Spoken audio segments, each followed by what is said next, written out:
Honourable David Cunliffe. Mr Speaker, I move that all the words after that are deleted and replaced with that this House expresses no confidence in this national-led government because New Zealand has become more and more divided, because those in the middle are struggling and because the poor are going backwards.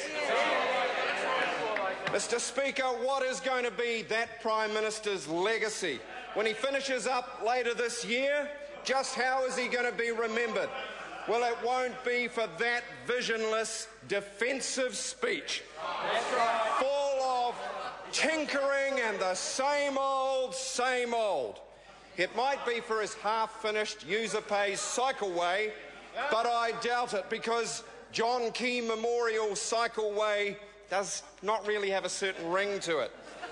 It might be for the holiday home in Hawaii, aka Planet Key, the place where there's lots of golf courses, but no toilets, which won't be easy for the President of the United States or his security detail. Or, sir, it might be for the budget surpluses that Labor always ran, but National has yet to sample. Because in 9 years of Labor government, we never ran a fiscal deficit, and National has never run a surplus. So being lectured on fiscal prudence by those clowns is a bit like being lectured on tact and discernment by Jerry Brownlee.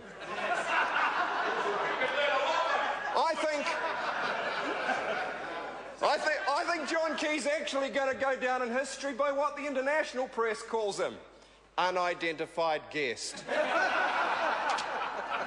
No wonder. The photo ops are about as flaky as his commitment to reducing unemployment. And I think he's going to be remembered for his true achievement. In short, fiddling while Rome burns, doing it now. For being the last gasp of an old, tired, failed way of doing things.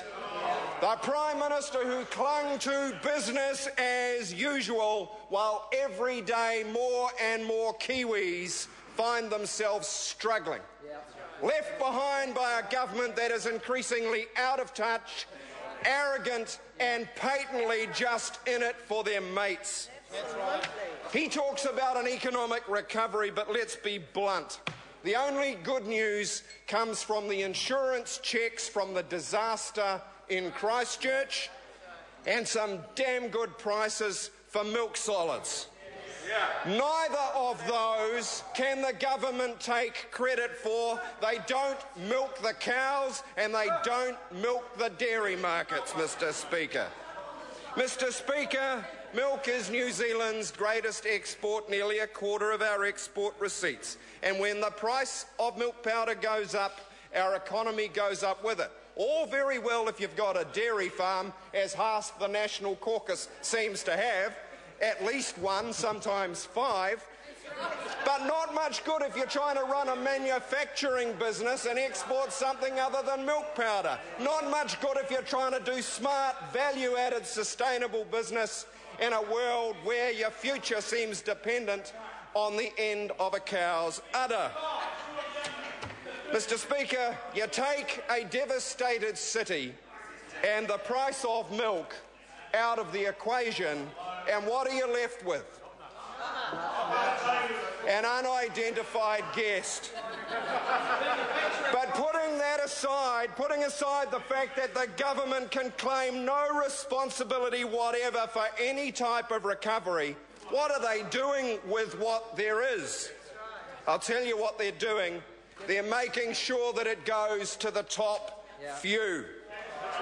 That is the kind of recovery we're seeing. Yeah, recovery in luxury car sales, sales of million-dollar homes, profits of big corporations, and the record highs being added on the rich list.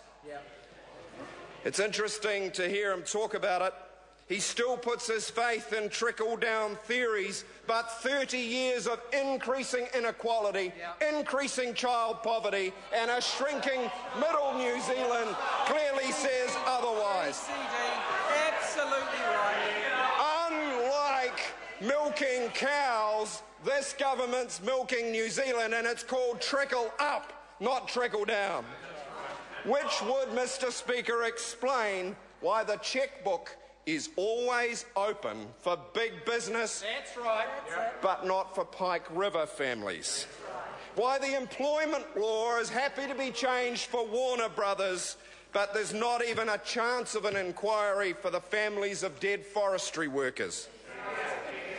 Why MBIE would be happy to cough up $100 grand for an Auckland Invercargill yacht race that never happened, but MSD cut a similar amount from a trust that helps disabled children.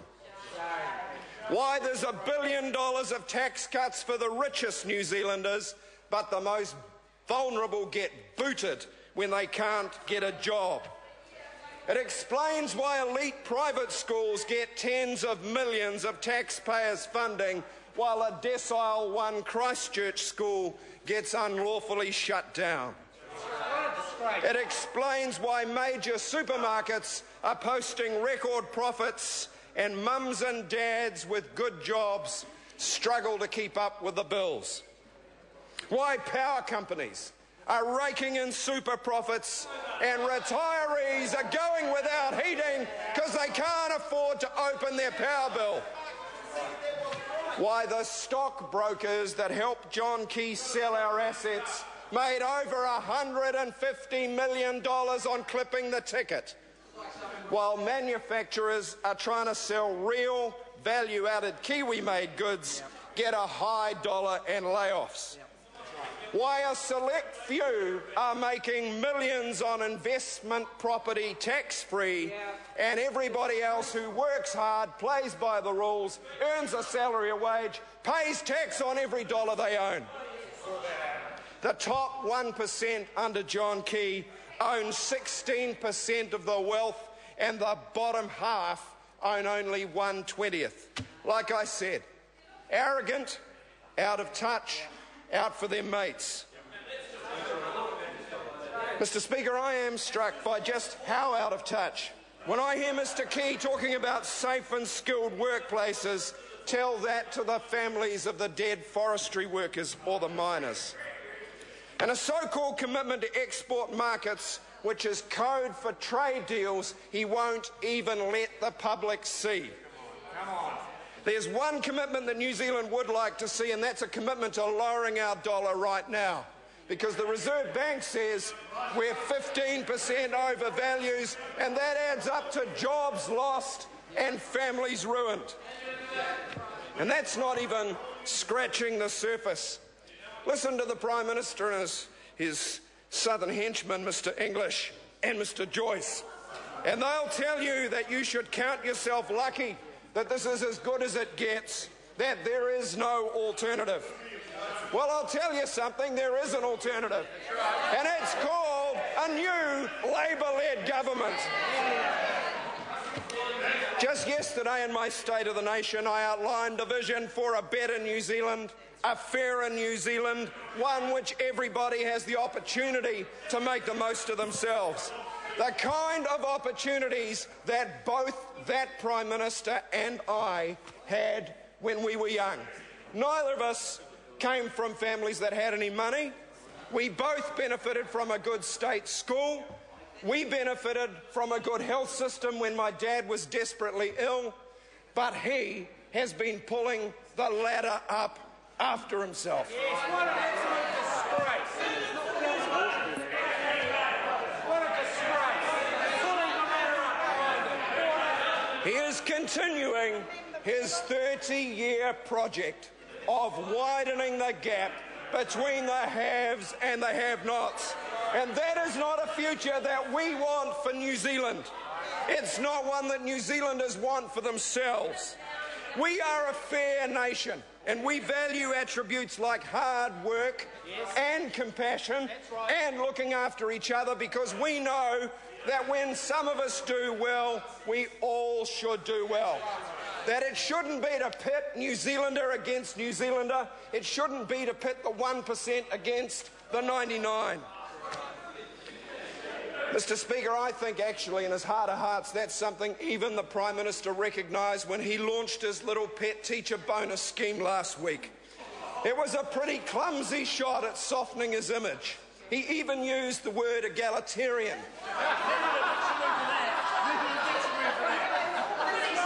And wait for it, a rugby analogy. And I just think I'm soon going to see a picture of him as an unidentified guest at a barbecue with Prince William. That's right. Predictable.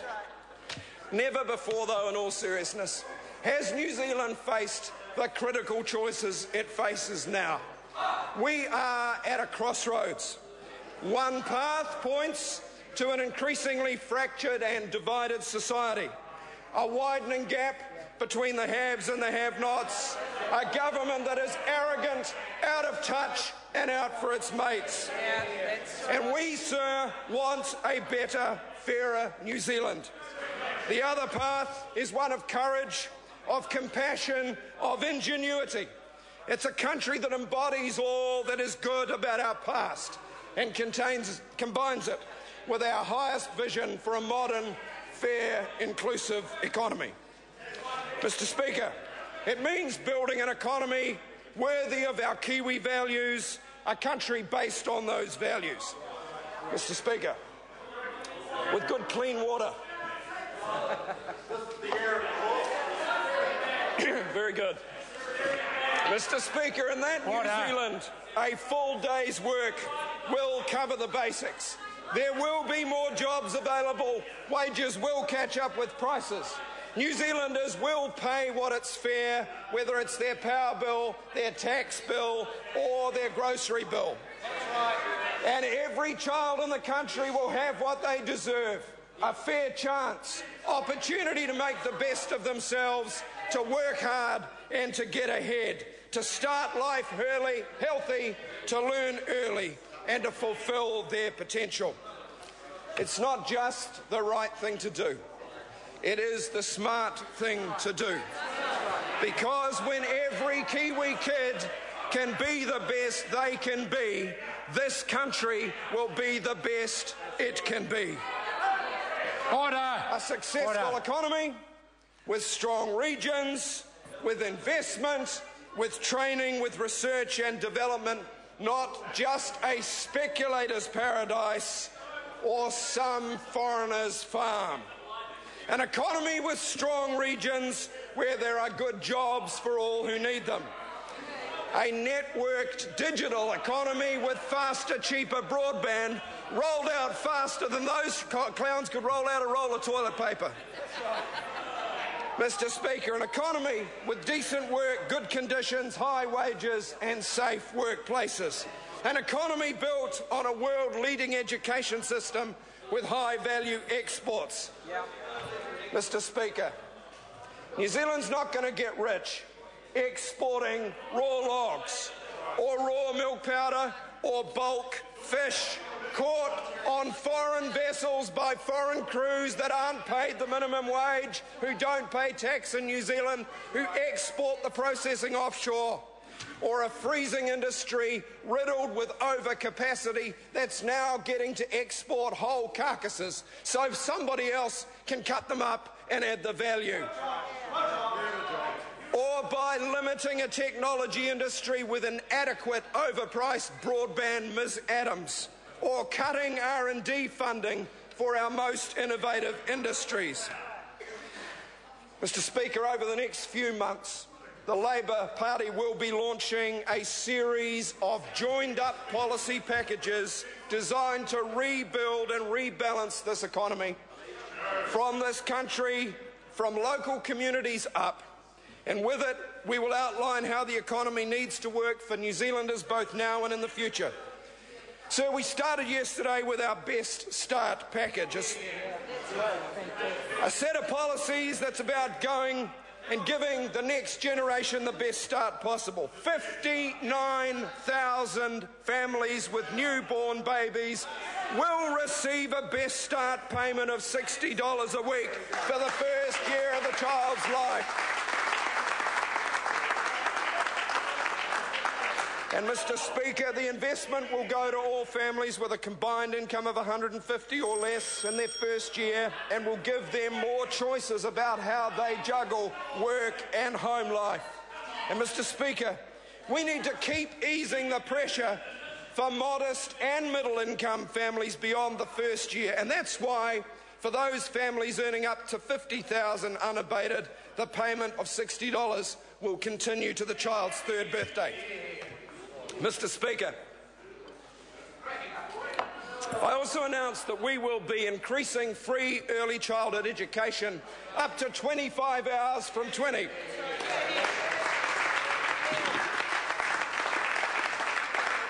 We all know ECE makes a real difference, and the experts tell us the return is $11 return for every dollar invested.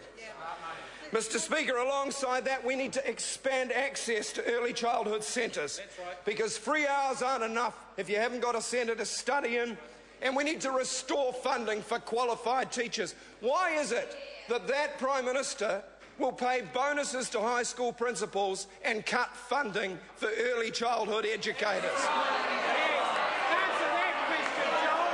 Let's hear the answer to that question. Come to think of it, why is it that Hekia Parada cuts teacher development for all teachers only so they can pay bonuses to a few top teachers? Do they want elites in our schools as well as everywhere else? Oh, I forgot. You're allowed more subsidies if you're a private school or a charter school where you don't have to teach the New Zealand curriculum. And you don't even have to have a qualified teacher, and you're not subject to the Official Information Act. For that special treatment, you get paid extra by the national government. Mr. Speaker, by contrast, in partnership with communities, Labor will fund the development of early childhood education centres in lower income communities to ensure there are places for every Kiwi kid.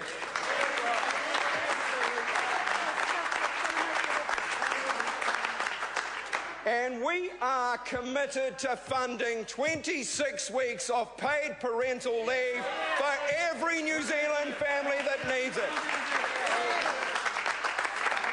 Now, this is interesting, Mr. Speaker. What are they going to do? Because they told us they were committed to working this through. Now they say they're going to veto our bill just so they can bring in a smaller one of their own. That's like John Key saying to Barack Obama, no, you can have your driver back, I'm going to drive with the putter. Mr. Speaker, it's the sort of lack of integrity that people are coming to expect from a government that is not looking after New Zealanders, but is just looking after its mates. Mr. Speaker, success in the early years involves health as well as education. That's why we're going to make sure pregnant mums get booked in for antenatal checks at 10 weeks. That's why every expectant mum will be able to get free childcare training classes when they're pregnant. Why we will extend well child visits, and why we will provide early access to ECE for those families who need them. The Best Start package will ensure parents have more choices and better support so their kids get better opportunities and New Zealand gets a better future. Mr. Speaker, I'm reminded of Mr. Key's comments a few years ago when he described women on the DPB as breeding for a business. How telling, Mr. Speaker, about Mr. Key's values. Mr. Speaker, this is a morally bankrupt government. It is old, it is tired, it is, as we can see from the number of gnats off the sinking ship, on its way out. On its way out. And the challenge before New Zealanders in this decisive election year is to restore values, restore heart, restore opportunity, restore equality. Mr. Speaker, the Labor-led government is waiting to take New Zealand forward. We are waiting, sir, for this government to hasten out of office so this country can get a new tomorrow. Our best start for our kids, our best start for New Zealand. Thank you, Mr. Speaker.